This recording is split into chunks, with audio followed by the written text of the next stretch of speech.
ORBIT orbit. 5 অক্ষরের এই ইংরেজি শব্দটা শুনলে অনেকের মাথায় স্পেসিফিক অনেক কিছুই চলে আসে। যেমন অরবিট শুনলে একদল মনে করে হচ্ছে স্পেস অরবিটের কথা, যেখানে বিভিন্ন গ্রহ নক্ষত্র ঘুরতে থাকে। আবার আরেক দলের মাথায় চলতে থাকবে কেমিস্ট্রি অরবিটের কথা, যেখানে নিউক্লিয়াসকে কেন্দ্র করে ওই অরবিটে ঘুরতে থাকে বিভিন্ন ইলেকট্রনস।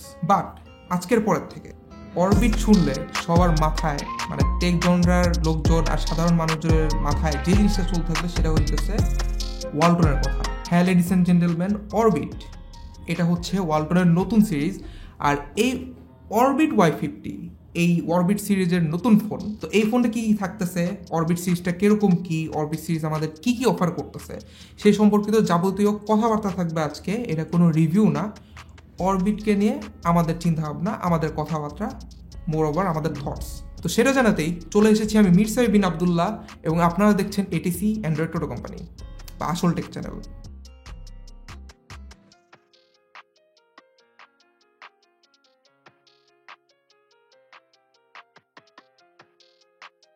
এখন অরবিট Y50 এটা হচ্ছে একটা এন্ট্রি বাজেট স্মার্টফোন। তারা নতুন সিরিজটা একটা বেবি স্টেপ দিয়ে শুরু করেছে, বাট আমরা খুব শীঘ্রই আশা করি যে এই অরবিট সিরিজে আমরা বড় কিছু দেখতে পারবো খুব শীঘ্রই। তবে একটা জিনিস আমরা খেয়াল করলাম, সেটা হইতেছে এর যে বক্সটা, এটা কিন্তু আউটার লুকে আমরা যে আগের প্রিমো সিরিজগুলো দেখে আসছি সেটা থেকে মাচ ডিফারেন্ট। বাট ভেতরের অবস্থা কিন্তু টুকটাক সবকিছু সেমই থাকছে।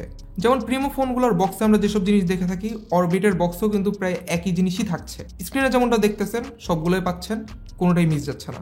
তো চলুন কথা শুরু করা যাক এই ফোনটার আউটার লুক নিয়ে। খুব চেনা চেনা লুক লাগতেছে, তাই না? এই ফোনটার লুক আমরা ওয়ালটনের অনেক ফোনে দেখে আসছি, নাথিং নিউ। এটার যে প্যাটার্নটা আছে এটা হচ্ছে ফ্রম রাইট টু লেফট একটা অ্যারো শেপের প্যাটার্ন আছে, পিছে ফিঙ্গারপ্রিন্ট দেওয়া। আর ওয়ালটনের আগে যে ব্র্যান্ডিংটা নিচের দিকে থাকতো সেটা তারা হচ্ছে ক্যামেরা বরাবর উপরের দিকেই দিয়েছে। ফিঙ্গারপ্রিন্টের পজিশন আমার কাছে ঠিকঠাকই লাগতেছে, যদিও ফিঙ্গারপ্রিন্টে আমি খুব একটা স্যাটিসফাইড না। ফিঙ্গারপ্রিন্টটা মাঝে মাঝে মিসরিড করে, মাঝে মাঝে একটু স্লো রেসপন্স করে।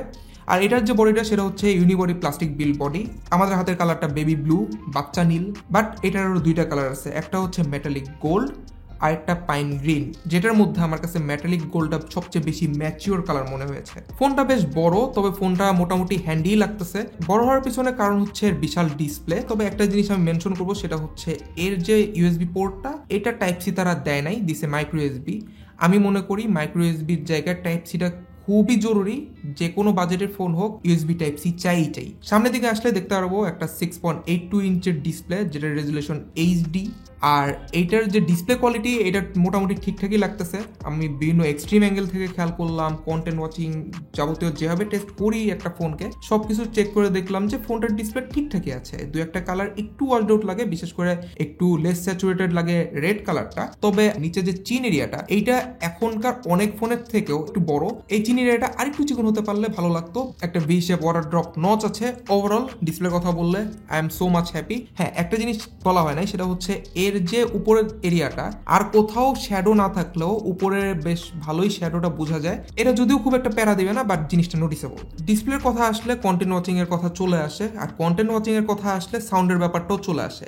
ফরচুনেটলি এটাতে থাকছে একটা ডাউন ফায়ারিং স্পিকার। তারা স্পিকারটা পিছিয়ে যায় নাই, যাক বেশ ভালো ব্যাপার।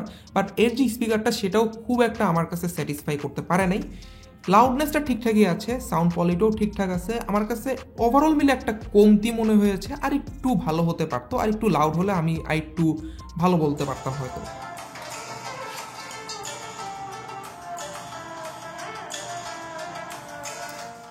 তবে ওয়ালটনের নতুন সিরিজ হোক, পুরান সিরিজ হোক, নতুন ফোন হোক, পুরান ফোন হোক, যেইটাই হোক, রীতি প্রথা মেনে তারা পিছে খুব সুন্দর মতো 3টা ক্যামেরা দিয়ে দিছে। এর মধ্যে একটা 13 মেগাপিক্সেলের ক্যামেরা, আর বাদ বাকি 2টা খুব একটা কাজের কিছু না। 13 মেগাপিক্সেল ক্যামেরাটাই মেইন ক্যামেরা, আর সামনে থাকছে একটা 8 মেগাপিক্সেলের ফ্রন্ট ক্যামেরা। ক্যামেরা স্যাম্পল আপনারা ডিসপ্লেতে যেমনটা দেখতে পাচ্ছেন ওইরকমই। মানে আমি বলবো যে দাম হিসাবে ঠিকঠাকই আছে, নাথিং এক্সেপশনাল, নাথিং ফ্যান্সি, এভারেজই আছে। মানে ওভারঅল সব কিছু বিবেচনায়, কালার, শার্পনেস বা হাইলাইট, এই সব কিছু বিবেচনা করলে এই দামে আমি মোটামুটি বলবো ঠিকঠাকই আছে। বাট এর নিচে হইলে আমি খুব কষ্ট পাইতাম। তো ক্যামেরা নিয়ে আপনারা বাকিটা দেখে নিন, আপনারাই বলুন আপনাদের কাছে ক্যামেরাটা কেমন লাগতেছে। ভিডিও করতে পারবেন 1080p তে ম্যাক্স, 1080p 30 তে ভিডিও করার অপশন আছে, কোনো স্টেবিলাইজেশনের অপশন নাই। স্বাভাবিক।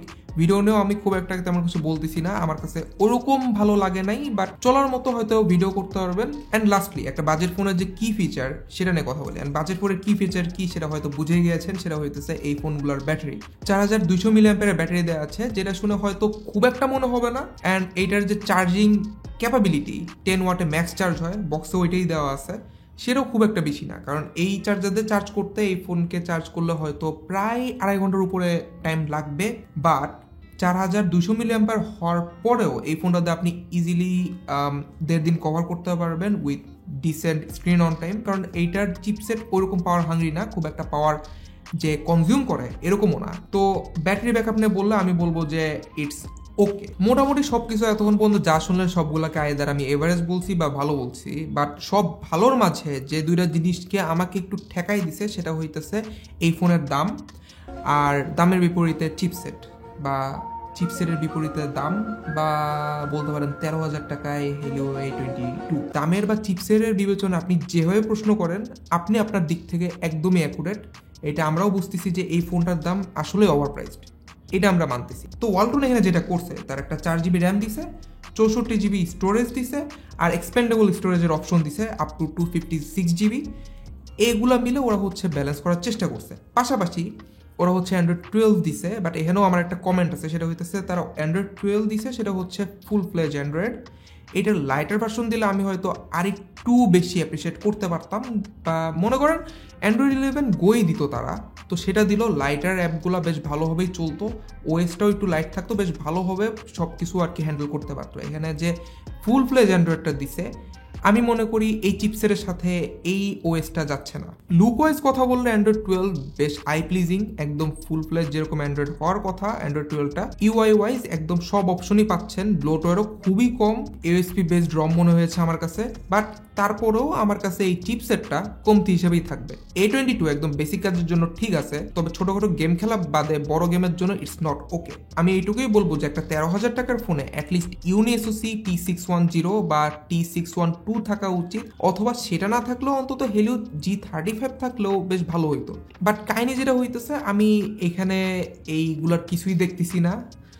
আমার কাছে যে এই চিপসেটটা A22 13,000 টাকায় মানাচ্ছে না। তো ওয়ালটন আই হোপ যেটা করতে পারে আপাতত সেটা হইতেছে এই ফোনটার দাম কমিয়ে 10-এর নিচে আনতে পারে, অথবা তাদের নেক্সট ফোন যেটা হবে সেটা যেই দামই সেট করুক না কেন সেই দামের বিপরীতে একদম মানে সর্বোচ্চ স্পেক দেওয়ার চেষ্টা করবে বাজার বাজিমাত করার জন্য। অথবা আমার একটা পার্সোনাল মতামত আছে, সেটা হইতেছে যে কয়েকদিন আগে আমরা একটা ফোনের রিভিউ করছিলাম ওয়ালটনের, সেটা হচ্ছে ওয়ালটন প্রিমো HM7। সেই ফোনটাই যদি ওয়ালটন অরবিট সিরিজের আন্ডারে লঞ্চ করতো বা সিমিলার স্পেকে, ওই ফোনের যেসব স্পেক ছিল সেটাই যদি এই ফোনটাতে দিত 10,000 বা 10,500 টাকার প্রাইস পয়েন্টে, আমি বলতাম যে এইটা হয়তো একটা কিলার choice. But at least good to C যে তারা তাদের নতুন একটা সিরিজ আনছে। ওয়ালটন ফোনের একদম জন্মলগ্ন থেকে যদি আমরা দেখি তাহলে দেখবো যে প্রিমো নামটা খুব ভালো মতো জড়িত। অ্যান্ড ফাইনালি আমরা একটা নতুন সিরিজ দেখতে পারতেছি ওয়ালটনের, ওয়ালটন অরবিট। তো সামনে এই অরবিটের আন্ডারে আশা করি বেশ ভালো ভালো ফোন তারা অফার করবে আমাদেরকে, হয়তো বেশ ভালো কিছু অফার করতে পারে সামনে এই অরবিট সিরিজের আন্ডারে। তো এই নতুন সিরিজের জন্য ওয়ালটনকে শুভকামনা, দেখা যাক সামনে কি হয়। আপাতত আজকে এই পর্যন্তই এই নতুন সিরিজের নতুন ফোনটা নিয়ে। সেই পর্যন্ত সবাই ভালো থাকুন, সুস্থ থাকুন, আল্লাহ হাফেজ।